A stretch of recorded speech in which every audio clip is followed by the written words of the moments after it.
Hello everyone, it's Shane Kanto, your Wasteland reviewer, and I'm here to review The Card Counter. And this is a new film from writer-director Paul Schrader, and focuses on a man who now is a poker player who previously had spent time away in prison for horrible things that he did as a soldier at Abu Ghraib.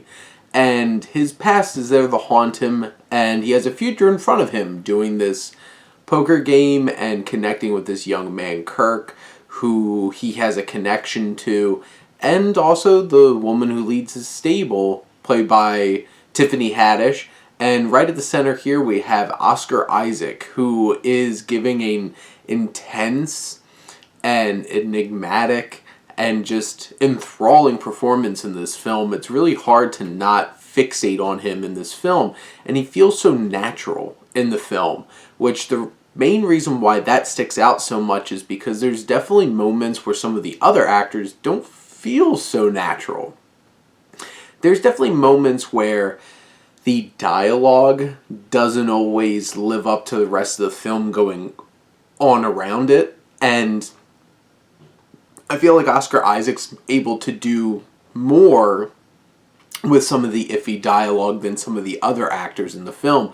But his performance, his look, the way he carries himself, the costume design of his character is slick, it's stylish. He, interesting enough, stands out, but then always is acting in a way that he's trying to meld into the background.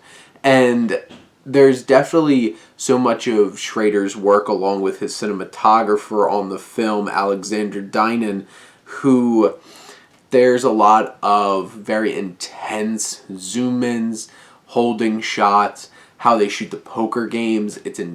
There's a intensity that just permeates throughout this whole entire film that really works for its favor, and you can see that in Schrader's other films like First Reformed.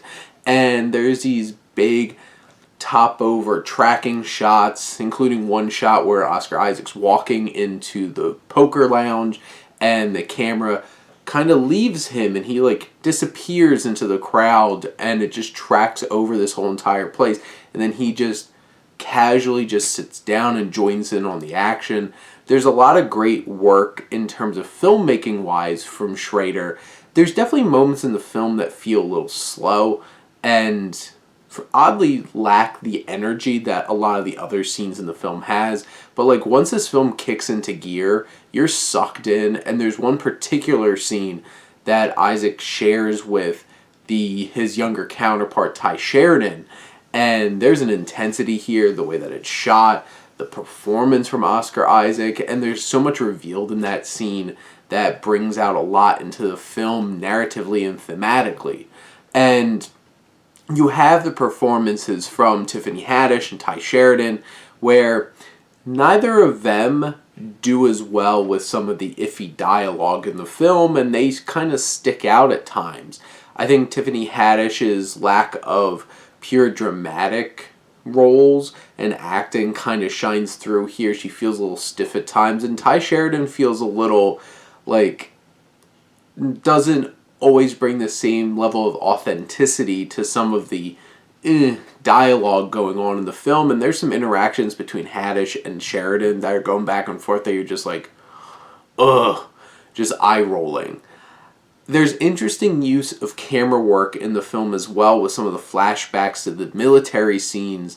It's supposed to be disorienting and nightmarish, and this fisheye lens that Schrader uses is so unnerving and disorienting and puts you in a place where you're just I don't like this.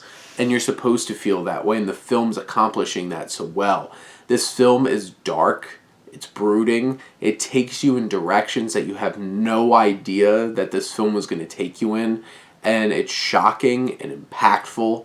And the finale of this film is dark and ominous and really takes you to the deep-seated nature of humanity and the themes of the story. And when it really comes down to it, this is a disturbing an enthralling experience, despite the fact that some of the elements like the acting and the dialogue might not be up to snuff. And some of the pacing might be off in the first half of the film, but once we get going, there's an intensity that drives us to the finish that is hard to shake. And Schrader is in rare form in those moments in this film. And I don't think this is quite on the same level as First Reformed, but boy, does this hit. And it hits hard. So, go in with expectations that this isn't just some poker movie. This is a deep, dark look at the horrible things that humanity can do and how somebody can get past their past and overcome it and find redemption. But those are my thoughts on the card counter. Let me know what you think. Let's talk some movies. But thank you as always for tuning in and supporting your Wasteland reviewer.